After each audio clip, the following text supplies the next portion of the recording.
Garden Basics with Farmer Fred is brought to you by Smart Pots, the original lightweight, long-lasting fabric plant container. It's made in the USA. Visit smartpots.com/Fred for more information and a special discount. That's smartpots.com/Fred.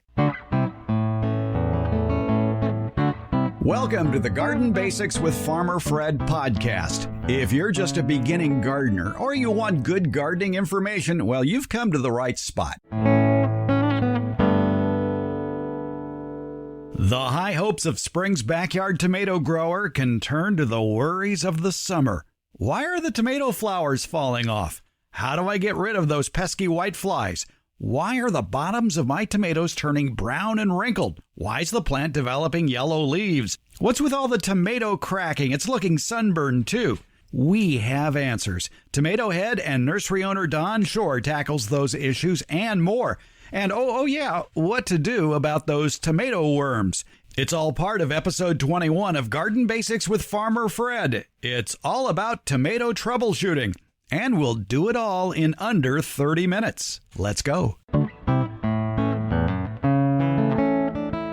Everybody loves to grow tomatoes. Everybody has problems at one point or another. What are some common tomato maladies that you might be bothered with this year? Let's talk to the king of the tomato in Yolo County. By the way, Yolo County, the home of tomato processing in California.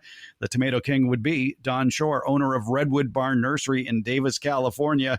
And Don, I think after people plant their tomatoes, especially if they planted them too early and there's still some cold or wet weather involved, there may be some issues with flowers and fruiting to start off. There are often problems early in the season as the plant goes into soil that's cold. We talk about this frequently when we're on, together on your program about waiting for those nights to warm up, waiting for the soil to warm up, and the plant will just languish. It will show all kinds of apparent nutrient deficiencies that are actually root damage from going into cold soil. Good news is they'll usually outgrow those problems, and if you did a little side dressing or applied a very small amount of fertilizer at the time of planting, it'll be fine. I wouldn't worry too much about that. The next thing that happens is we get rain, invariably at some amount in March, of course, April, and even into May. And though that rain doesn't do a whole lot in terms of watering the plants, but it does get the leaves wet, and it's not uncommon for us to start seeing some leaf diseases on the young tomato plants.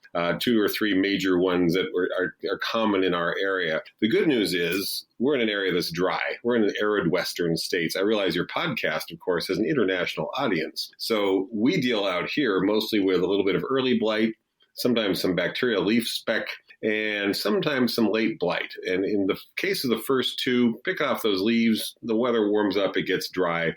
That's the end of the problem. You don't have to worry about it. It just goes away. Late blight is less common, but we do run into it, and sometimes it gets further into the leaf, into the petiole, into the stem, and can kill a whole part of the plant. So that's obviously worse, and that can become, even potentially life-threatening to the plant if we continue to have unusual late-season rains, as we did, for example, in May 2019, when it rained and rained and rained all the way through the month. You need to cut that out pretty quickly when you see it and get rid of it.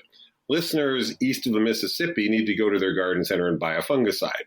We don't need to do that here. We know that at some point, I can promise this, it'll be warm and the humidity will be low and the problem will solve itself. But if you do happen to see some rapid dieback occurring, you need to prune that out. Okay, I have a question about flowers that fall off. Sometimes nurseries will sell you a product designed to keep the flowers on the plant.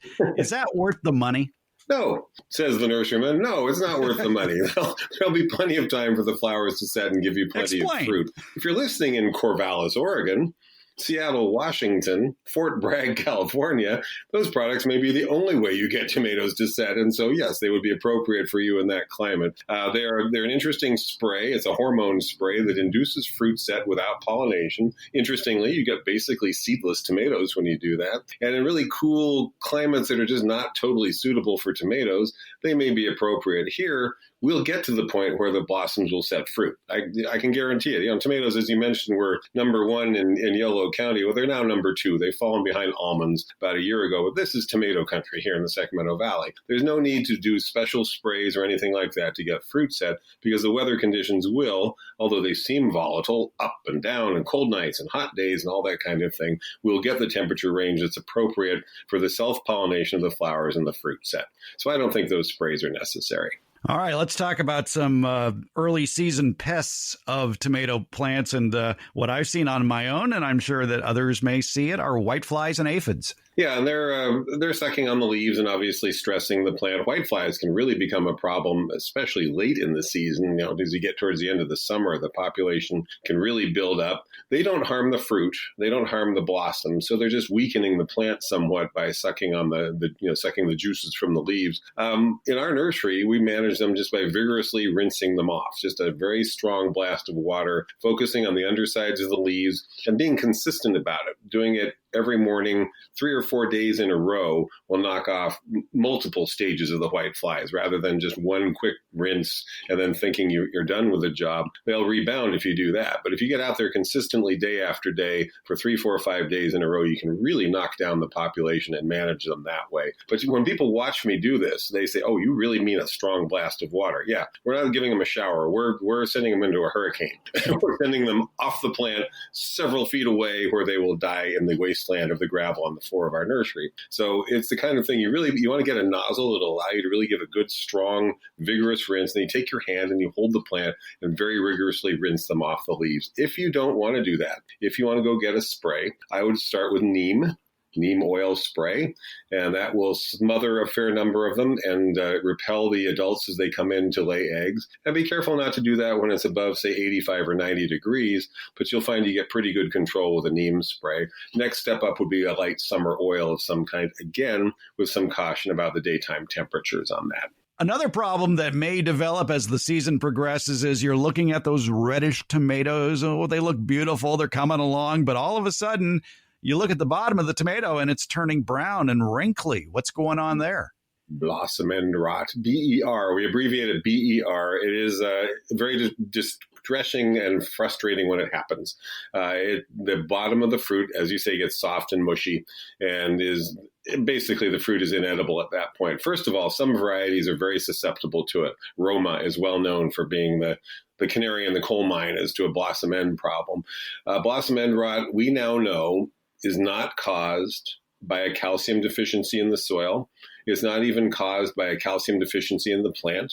It appears to be closely correlated with fluctuating temperatures, cold temperatures, and erratic or uneven irrigation, or particularly some combination of those three things.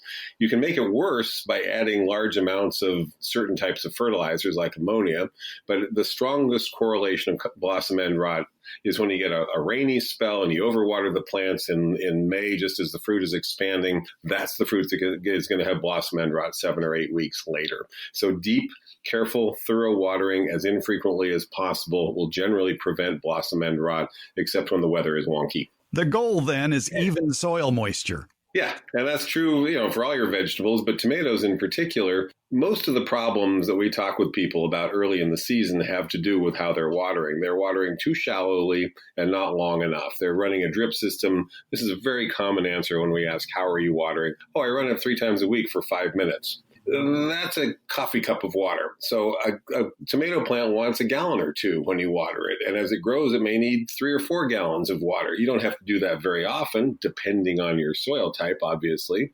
But a deep soaking relatively infrequently is going to be much more effective than shallow waterings that are keeping the surface too wet and never getting any depth to them. Tomato roots go deep if they can, and they'll mine water deeper and further out if they are allowed to grow to a greater extent. But a lot of people are really, really underwatering them when they do. Now, there is another product that one can buy at a nursery that supposedly will solve blossom end rot. It, too, is a spray. It's a calcium spray. And even though blossom end rot is due to a calcium imbalance, it may not be due to lack of calcium. Besides, what good is a spray to a skin of a fruit? Yeah, well, that's a good question. I think a lot of the research on blossom end rot ended up being kind of misdirected. They noticed the link with calcium, but made some assumptions about the impact of calcium on the condition you're seeing.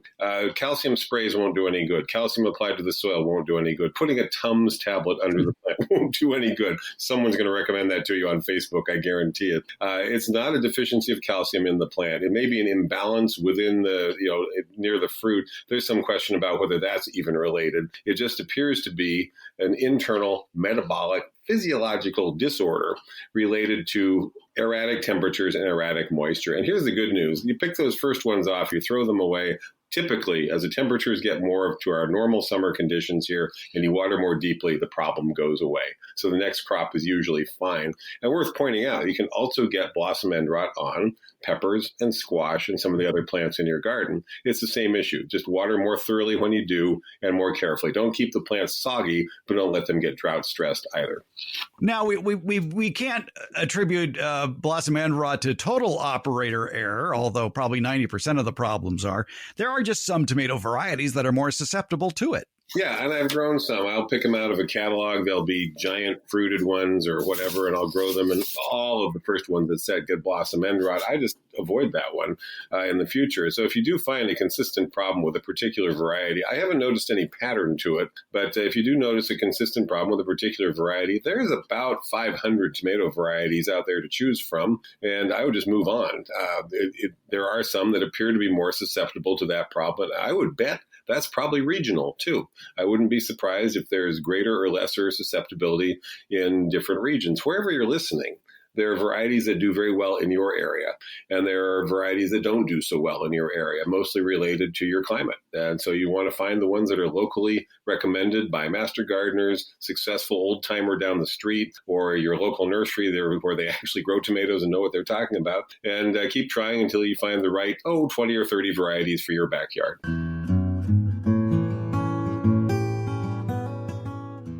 It's not uncommon for tomato gardeners to get some rather interesting surprises this time of year. Now, they're pleasant surprises, usually in the form of a volunteer tomato plant. If you're a curious gardener such as myself, you just might want to grow it out to see what sort of tomato develops. However, that tomato plant may be popping up in an area where you don't want it to grow. And maybe all your garden area this time of year is filled with other vegetables and fruits. There is a solution. Dig it up carefully and transplant it to a large smart pot using a good quality potting soil. Place it in a sunny area, prune it back a bit, keep the soil moist, and voila, you've got mystery tomatoes later in the summer. Smart pots are the original lightweight, long-lasting fabric plant container made in the USA. They're sturdy, easy-draining containers that'll last for years. Smart pots are made with an easy-breathing fabric. It keeps them cooler than plastic pots. You're going to have a more successful tomato growing experiment, or whatever you're growing in the hot summer months. You want more information? Well, visit smartpots.com/Fred, and be sure to include that /Fred part. That can get you a nice discount when you buy a smart pot. Smart pots are available at many Ace and True Value hardware stores, local independent nurseries, and online at Amazon.com. Again, visit smartpots.com/Fred and get yourself a smart pot. Or 2. Or 3. Hey, how would you like to win your own smart pot? From June 16th through June 30th, one lucky winner can qualify to receive Smart Pot's 6-foot long bed, a fabric container large enough to hold over 10 cubic feet of soil. It's 16 inches tall and 16 inches wide by about 6 feet long. That's enough room for a couple of tomato plants and a couple of pepper plants, or maybe one fantastic display of summer flowers. We're going to award the Smart Pot Long Bed to the best comment or review about garden basics with Farmer Fred that you post at the podcast service where you're listening to this show. And by best comment, I don't necessarily mean the kindest comment, just the most creative comment. So when you're done listening to the show, leave a comment wherever you're listening, and you just might get yourself the Smart Pot 6-foot long bed. We'll announce the winner on the July 3rd edition of the Garden Basics with Farmer Fred podcast. Thank you. We're doing some tomato troubleshooting with Don Shore from Redwood Barn Nursery in Davis, California, going through the litany of problems that might affect your tomatoes this spring and summer. And you probably know that tomatoes do best in full sun, but too much sun can be a problem.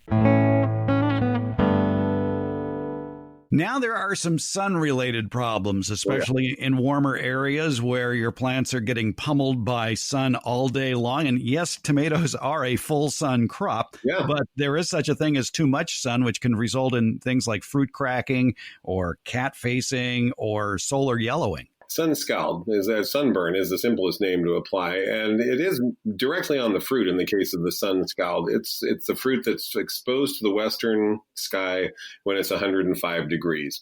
And some varieties are more susceptible than others, only because some of them have better leaf canopy than others. I've never had sunburn on an ace tomato because the plant has got a nice dense canopy. It's a consistent problem on celebrity for me when I've grown that one, because the plant is a relatively unvigorous plant that produces a lot of fruit. So a whole lot of that fruit is exposed to the direct afternoon sun.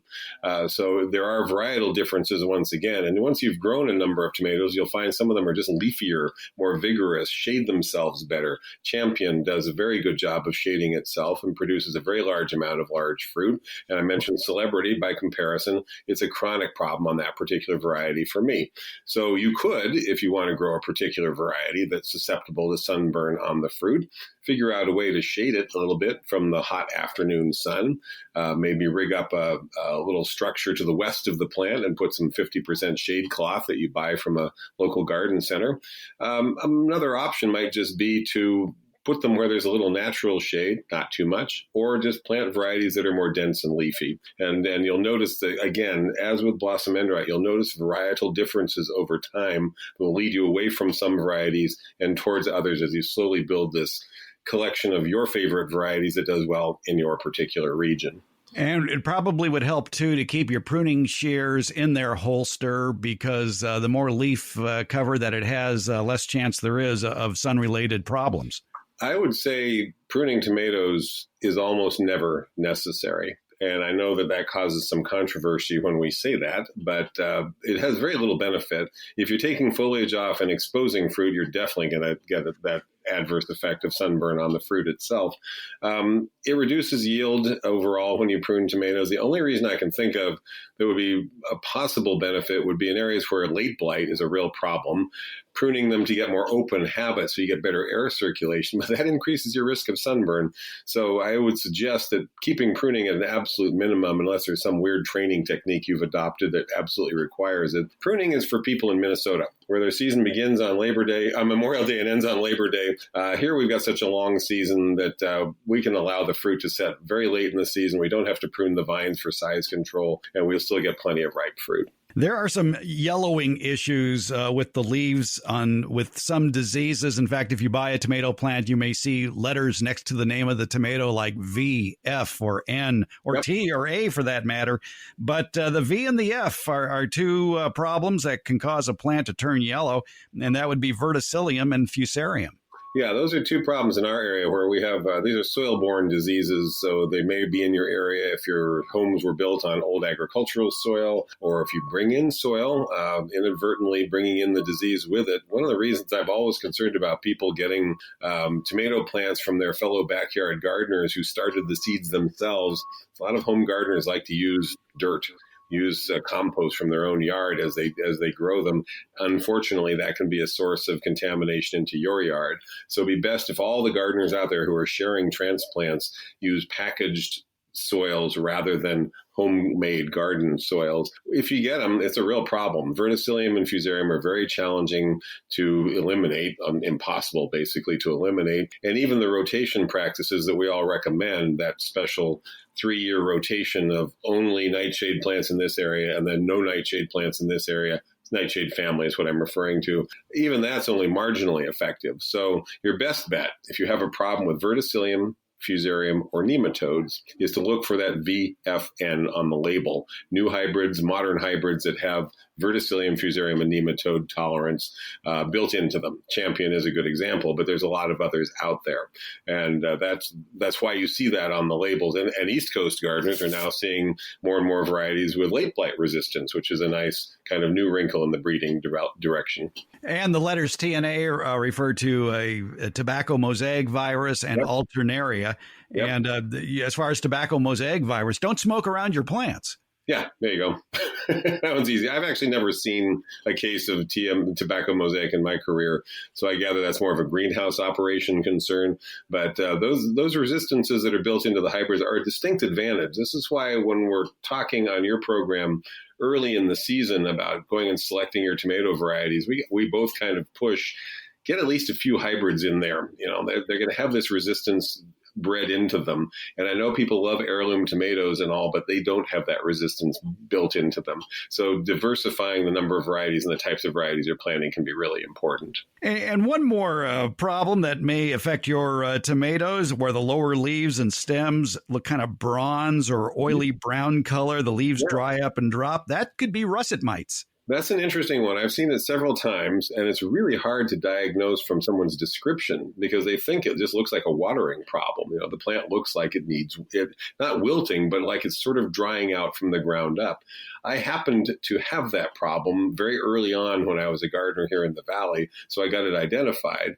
And it looks like it's browning slowly from the ground up the vine. The vine keeps growing with reasonable vigor, keeps flowering, keeps setting, but just sort of steadily declines as the season goes along. It can be a tough one. Oil sprays can be very helpful early in the season. If you've had it one year, you might wish to spray for it the next. The thing, though, is to get it properly diagnosed because it takes a 40-power hand lens to see those little mites. And most nurseries and honestly, most master gardeners aren't going to recognize that problem. It's not something they encounter very often. So take some pictures of the plant, get real close with a hand lens and look at the leaf. You might see the russet mite on there. If you have a problem one year, get rid of all the tomato foliage, all the debris at the end of the season. Don't compost it. Send it away. Send it off to the landfill. And watch your plants carefully the next year, or perhaps give them a preventive spray with a light oil as they're beginning to grow. Because it can be a frustrating problem when you get it. By the time you figure out what it is, it might be a little late to do anything about it. Is there any truth to the old adage, avoid planting tomatoes near petunias and potatoes to avoid russet mites? Not that I know of. I think petunias look lovely with tomatoes. We've been doing some tomato troubleshooting with Don Shore, owner of Redwood Barn Nursery in Davis, California. Don, thanks for the tomato tips. All right. Always great to talk to you, Fred.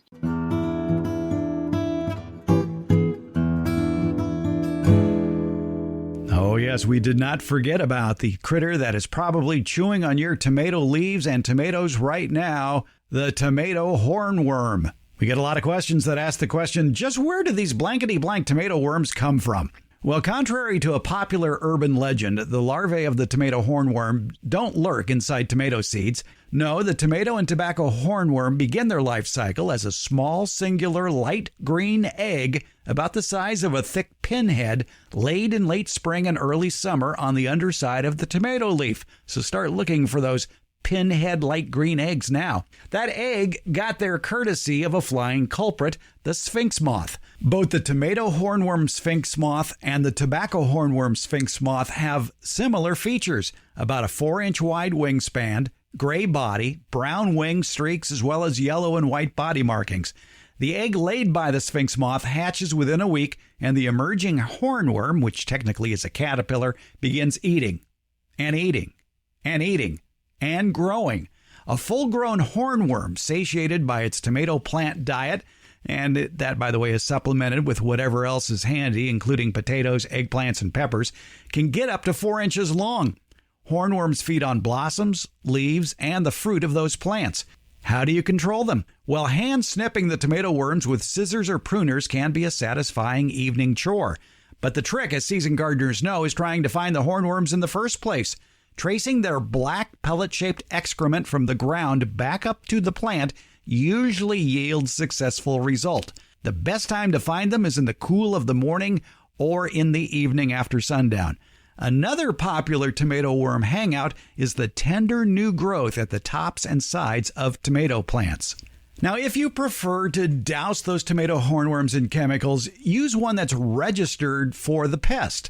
What works on tomato hornworms are stomach poisons that contain a bacterial insecticide such as BT, Bacillus thuringiensis, or spinosad. Both are considered safe for organic gardens. They can be applied directly to the offending hornworms. However, this works best while the worms are still small. The bigger ones, though, are more problematic. However, there may be help already at work in your yard. The tomato experts at UC Davis point out that there's a lot of garden good guys that can help you battle the hornworms. The Integrated Pest Management website at UC Davis says natural enemies normally keep tomato hornworm populations under control. Hornworm eggs are attacked by the Trichogramma parasites, which is a small wasp. And there's another small wasp, the Hyposeter exiguae, that attacks the larvae. I probably mispronounced that. The University of Minnesota points out that other garden good guys, such as ladybugs and lacewings, will feed on the young tomato hornworms as well as their eggs. One thing you can do after harvest is dig around the tomato plants, and you just might find their pupae in the soil, and that prevents the adults from developing and emerging as moths the following spring.